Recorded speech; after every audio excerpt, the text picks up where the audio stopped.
All right, welcome back to the Breakfast Connect show on Africa Business Radio. It's Lifestyle Friday, guys. It's our favorite day of the week. Right. And there's a reason why that is, which is what's going to happen right now. We're having a guest join us in the studio, and she's going to talk about something really, really very interesting, and that's radio drama, Winston.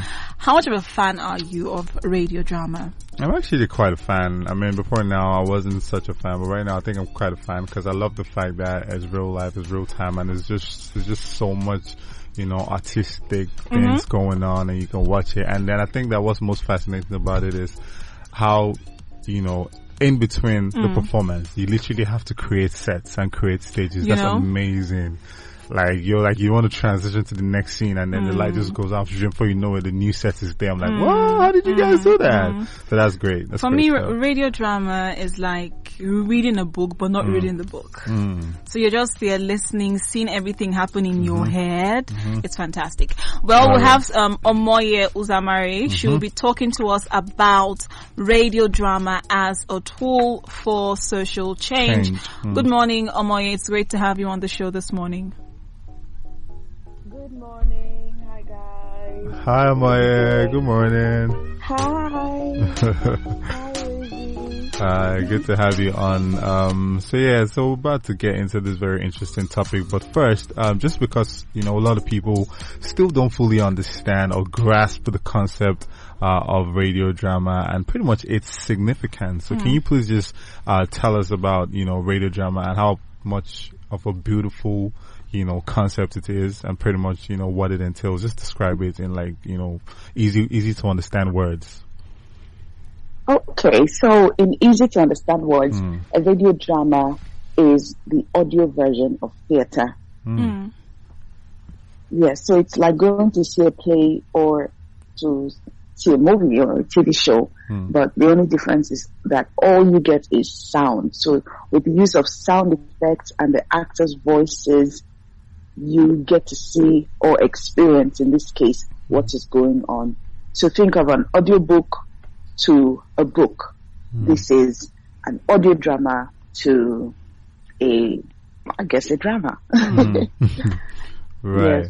Yes. So they were very big in the 60s and 70s, radio dramas. They were very, very, I guess we'll come to that, but they were a big deal in the 60s and 70s, and they actually were instrumental to shaping the way Nigerians thought, and it led to an uprising back in the 60s, and over the years they now were, because TV became popular, cinema going became popular, they now became used more in rural communities to sensitize people on issues like maternal mortality, HIV, AIDS, and all other things, because people in the rural communities, most of them couldn't afford TVs, didn't have TVs at home, and all they had was their little transistor radios. So that's it. Yeah. Right. And one would think, since it's something people don't really see, they just listen and they're influenced by it. One would think that a lot more effort is put into creating radio dramas than the regular visuals, right? Yes, well, it's a different format, and there definitely is an advantage. I was going to say a difference, and it is a difference and an advantage in that you don't have to, like Rosie said, you blink and then it's almost like magic. You close your eyes, the lights are shut out for like 5 seconds or 10 seconds, and there's a brand new set. Exactly. All of that is amazing, but with an audio drama, you don't really get to do that because you now have sound effects instead of seeing a woman. Whereas in a normal drama, you would see a living room and you would see everything set up. In an audio drama, to set the scene, you would hear background music, you'd hear footsteps walking, you'd hear tables, shuffling and things like that, just to set the scene. But I would say, you might say it's easier, but more than anything is that it takes a different skill set to set up a radio drama, just because now you need an audio engineer, you need someone who has who's got a huge library of sound effects and knows how to use them. Absolutely, absolutely. So, you've done a whole lot. You've pretty much been in the creative space for as long as forever. From radio to creative directing to everything else. But then, what's also very interesting is you created and founded your own production platform or company, if I do call it that. So yeah, exactly. Yeah. So let's talk about that. Let's talk about Thepian Muse. How's that been for you, especially in an industry that it's doing good, but it's still not gaining all the mainstream attention. So that was a really bold and courageous step. Why did you even decide to start your own production company, and how's that been for you so far? So I always knew I was going to be a producer. I think I knew from when I was a teenager. Oh, wow. When sometimes I would write down the things I wanted to do, yes. And I always said I wanted to have a big studio where people would come, and I didn't know what all of it entailed, but I knew that I wanted people to come and hire equipment, and they would come, and how if you want to shoot in think of the Wild Wild West, think of those settings. Yes, a lot of those films were shot in the desert. You were shot in a studio rather, but it looked like the desert. So I wanted to have a studio where people would come and film their shows, their movies, and we would provide everything that they needed to do that. I think that dream is still valid, but as I got older, and then I started acting. I joined the industry as an actor, and I started working in the industry. I think the drive to create that, I created the production company because, it's something that I wanted to do, and I just said, why not do it now? I think more than anything, I realized that there were certain opportunities that I wanted, right? And in the absence of, with not getting those opportunities, I decided that I would create opportunities for myself, and I found for others. So it wasn't something I did deliberately, or I did it deliberately, but I think the timing of it all, I think, when you join the industry, you imagine you imagine a certain type of career, but everybody has a different journey, I find. And I find that part of my journey is to be a creator of opportunities and involve people, put teams together. And so I did that. I just created the company because I want to do more plays, and I'm just going to produce them. And so I started producing plays, and then TV shows, and all kinds of things. I think that's what we are. And the most important thing I believe is that when you don't get the kind of work you want to see, then you create it. True. As an actor, there's only so much you can do. You can turn down a role because, I don't really want to play a role like that, but somebody else is going to play it. But if you want to see more of, for example, someone says, we don't get a lot of young adult content. Well, create young adult content if you want to see it, because maybe that's what you're meant to be doing. So I think that was kind of how I started. And so far, Thepian Muse has done theater, TV, film, now audio dramas. I think that there's a lot more that we can be doing. It's just that there are two entities. There's Thepian Muse and there's myself, and we're two separate entities. And so I think that as the driver, it's on me and the other directors to sort of take the company to where it's meant to go. And I think we're on the way there. So far, so good. We've managed to deliver everything that we've started and haven't quit halfway. So that's it. That alone is inspiring. So before we get into theater and then play and radio drama, so let's talk about you yourself now as an actor. I mean, your acting credit is really, really impressive. Great films. I mean, I remember the Heartbeat musical. I did watch that one as well. Mamma Mia, a whole lot. So what's the difference, I mean, for you as an actor when you're actually starring in a play or say a drama and then, in a proper movie? Because you can actually do both. Do you have to switch or tweak anything? What do you do differently so it doesn't look like you're acting in the theater whereas you're in a proper movie or something? How does that work? Yes, so there's a lot of tweaking that I have to do. In fact, it feels like, and thank you so much for the compliments. Absolutely. You know, a lot of the time we're just going on our journey, and we don't always stop to take a look, you know, at where we're coming from and what we've done so far because of where we're trying to get to. True. And also I think that, I mean, I can speak for myself and say that I'm not quite aware of I think more than anything, a lot of artists are self-deprecating. You know, we don't really see ourselves as a big deal. True. You know, and I definitely don't see myself that way, you know, honestly.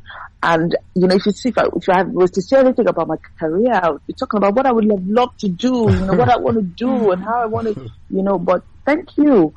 To speak about doing film and TV, there's a lot of, so the way I describe it is like, with theater, you're trying to speak to the last person at the back of the room. Okay. And so you're literally projecting your voice, your emotions, your physicality, and all those things. You're projecting your entire performance so that he will see it clearly. So, for example, if on stage I'm supposed to maybe I'm in a scene and my lover comes to me and says, "I'm really, really sorry," and I want to give him the eye, how would I give him the eye so that the person at the back of the room will know that I just gave him the eye? I would engage my shoulders and turn my head in a very large way, and I would lift my head as I'm eyeing him, you know, so that he'll see it. But on TV, if I did that, where a camera, you know, because TV and film are also different, but I would just say with screen work, where the camera is literally 7 feet away from me. 7 feet is even far. The camera is literally like 2-3 feet away from me. Right. And I want to do the exact same movement. I'm not going to use my shoulders and give him the eye. Otherwise, it'll be too much. Exactly. So it's about turning down what I call the volume of your emotions and your behavior and your voice and the performance volume being turned up or down depending. And then even with radio, you find that yes, all your audience will get to feel or experience is your voice. Right. And so how are you going to do? So what am I going to do in a scene where my lover is saying, "I'm really, really sorry," and I'm giving him the eye? I cannot do anything with my body right now, but I have to communicate that with sound. So I might do something like, you know, so that communicates the same reaction, right? Yes, so it's kind of like that. It's exciting, and it keeps you on your toes as a performer because your work can come from anywhere. For people who do, you know, there's some actors who only do TV. It's easy for them. For actors who only do theater, it's easy for them. And some who do only voice, it's easy for them.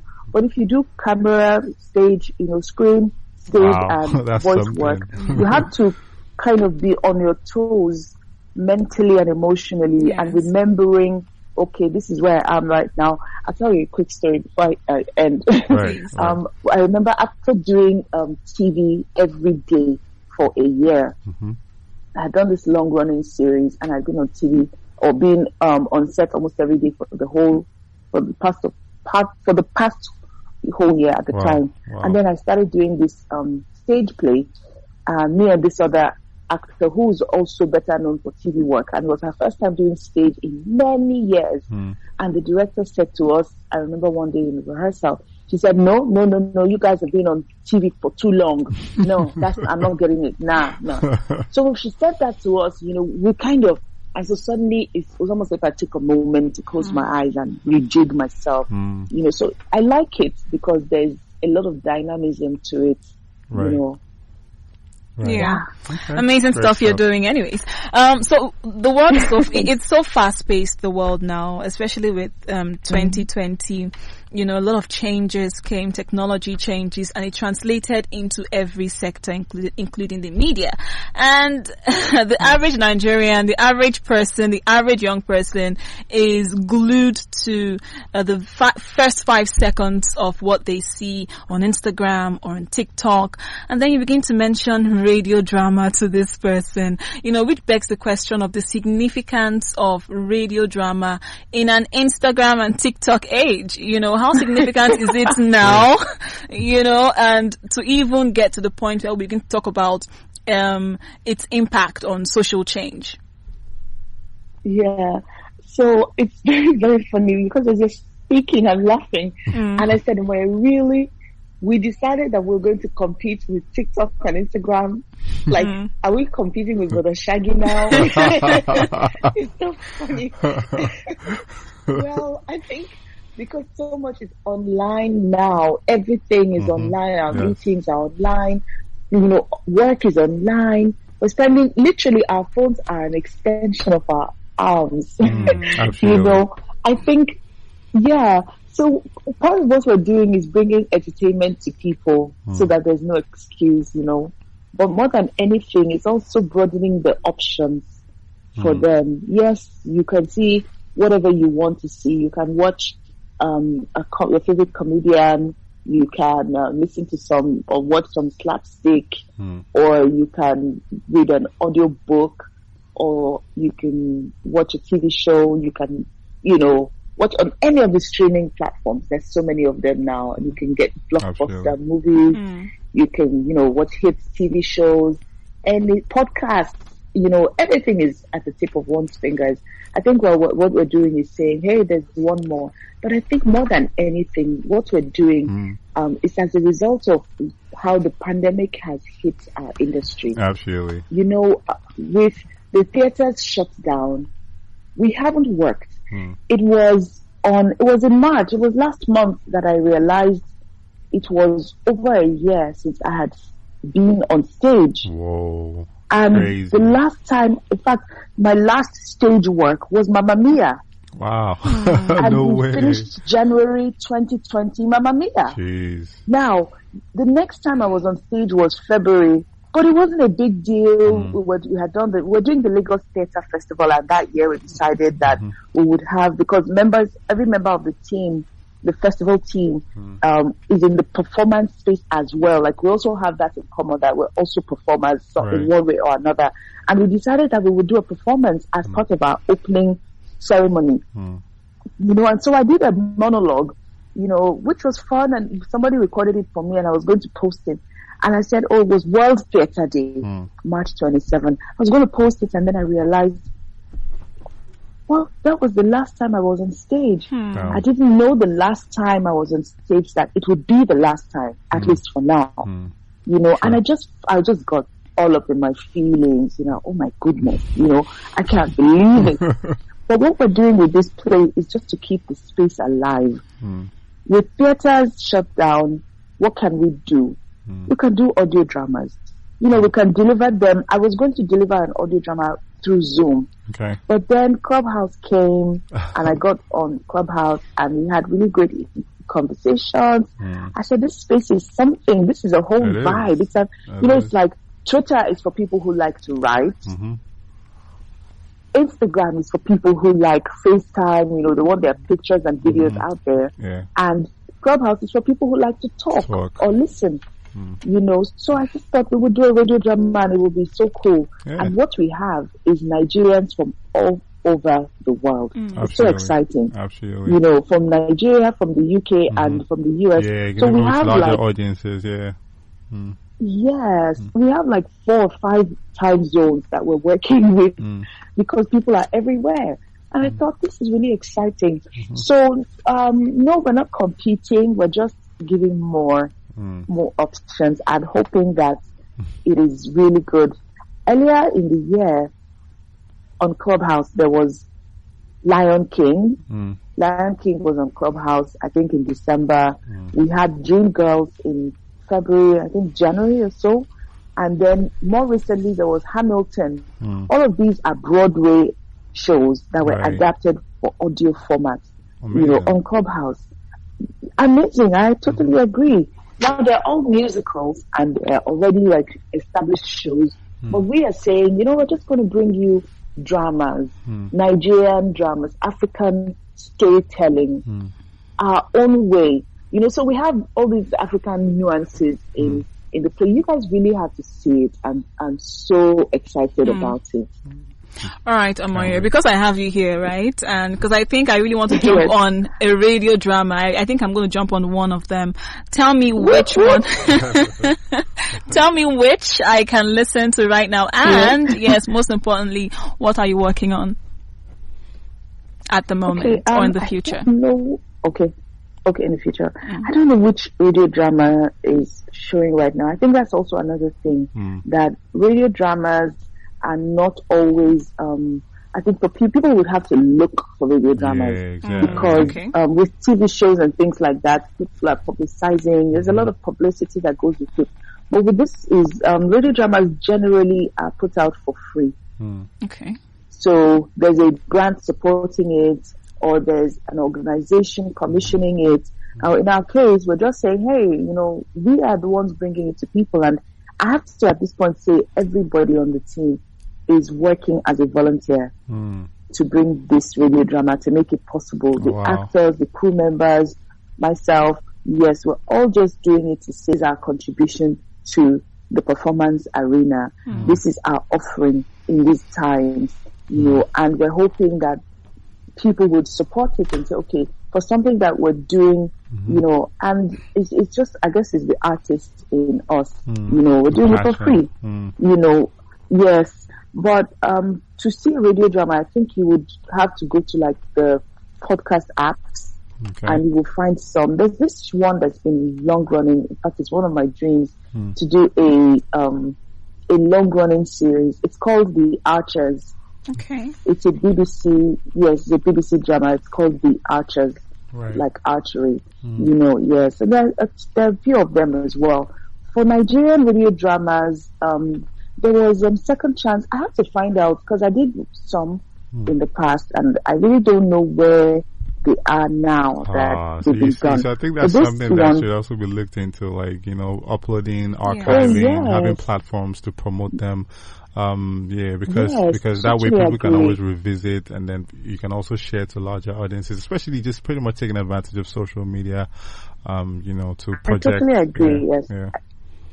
Because right now there's a marriage with technology. It's making things easier, but I would say that it's making things easier, but I think the first complaint was that it's a barrier. I remember when the pandemic first hit, some of the conversations we were having, yes, it's there for us, but it felt like a barrier. I think now we're finding ways to engage technology. It's almost like meeting someone. It's like, are you this person?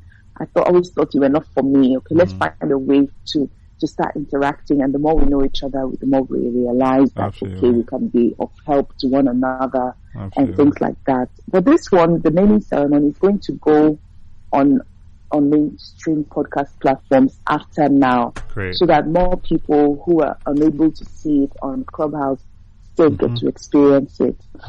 What I'm working on. Well, I'm working on this, and after this weekend is done, I kind of will have more time. I'm in development for some, I would say, film/TV content. Okay. That's what I'm doing right now. Development work, it entails story, workshops, writing, pre-production, and all those things. And actually just generally looking for the money. Wow. Okay. Looking for it. So much creativity going on. Like, how do you even get inspired though? I need to ask you at this point, because usually this question will come like maybe at the early part of the interview, but as a creative myself, I know what it is. I know how tasking it is to just mentally come up with stuff, or sometimes spontaneously come up with scripts. So you as an actor, as a producer, creative director, also have to write, and then, acting, performance coach, talent development. Like, how do you even get inspired? How do you inspire yourself to have the energy and have your creative juices flowing? Like, what do you do? Honestly, I don't know that I inspire myself. I think I'm a restless soul. And sometimes when I should be resting, I'm thinking, what can I do? And for me, it was important to, at this time where, I know a lot of people are like, there's no corona, everybody's out and about. I'm more in isolation right now. So it was important for me to find ways to stay engaged creatively. Right. You know, I think that's how this happened. Okay. You know, if I wasn't doing this, I would be doing something else, you know, but I guess I would find something else. And really just to speak to the topic also, I think that as artists, there's a responsibility on us to be the change. Absolutely. There's so much, think about how impressions are formed through art. You know, back to what I said earlier about how radio dramas, there were radio dramas that instigated Nigerians to rise up against the government back in the 60s and 70s, right? That is the power of art.